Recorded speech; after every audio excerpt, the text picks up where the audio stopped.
If you want to get your CEO or founder on board with a messaging engagement, then you have to go to them and talk about value. And if I were a marketer today trying to get a messaging engagement off the ground, convince my leadership team that it was worth the investment, worth the time, there are 6 things that I would be prepared to talk about. The first is I would talk about outcomes first and then the process.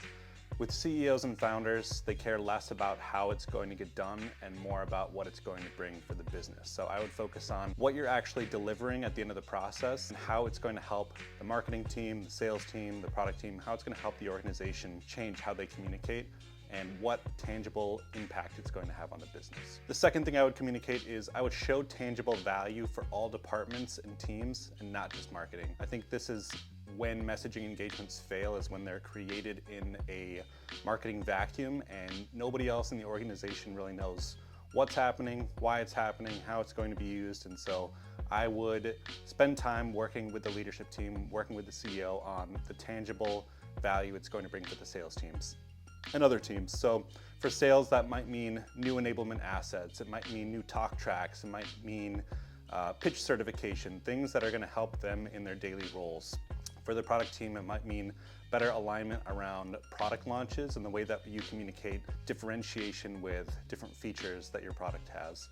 So spend time working on that. The third one is you need to quell fears with an aggressive timeline. When I work through messaging sprints with clients, it takes us just around 6 to 8 weeks, and that's, I've found, right around the right amount of time that most teams can handle in order to be willing to go through the exercise together.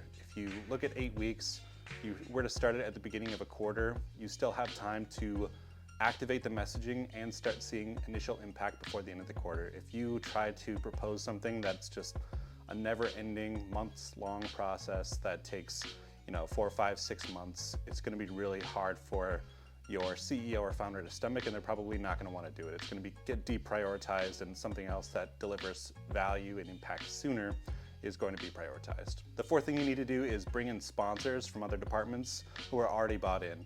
You know you're having conversations with sales leaders, with product leaders about messaging, the messaging challenges, and I think if you can get them bought in on the idea of going through the process before you talk with your founder CEO about it, that's just going to make the conversation easier for you and easier for them to understand, because you'll have strength in numbers and you'll be able to show impact across the organization. Number 5 is you want to have your activation plan mapped out already. Again, this goes back to showing impact and deliverables over process. Founders and CEOs want to know exactly what they're going to get from the investment. They want it to be crystal clear. So when I work with clients on messaging sprints, they get a list of very clear deliverables that they'll get at the end of the process, and they can scan through it and see exactly what's going to be delivered, how it's going to help different teams. And then number 6, I like to show a relevant example from another company. And I wouldn't show a competitor, but I'd show a company that looks like the type of company you want to be in the near future, right?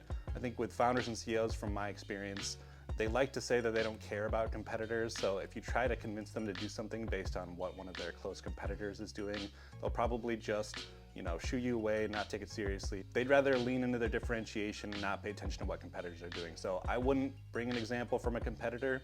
I don't think it works very well. I would bring an example from a company they admire, one that they talk about, or one that's in a complementary industry, maybe a partner. I think that is the best way to go about it. So those are my tips. If you are a head of marketing and you're looking to go through a messaging engagement, that is what I would focus on when you're trying to get buy-in from your founder or CEO, when you're trying to get budget, timeline approved. Focus on those things, and I think you'll have a lot more success. All right, have a good day.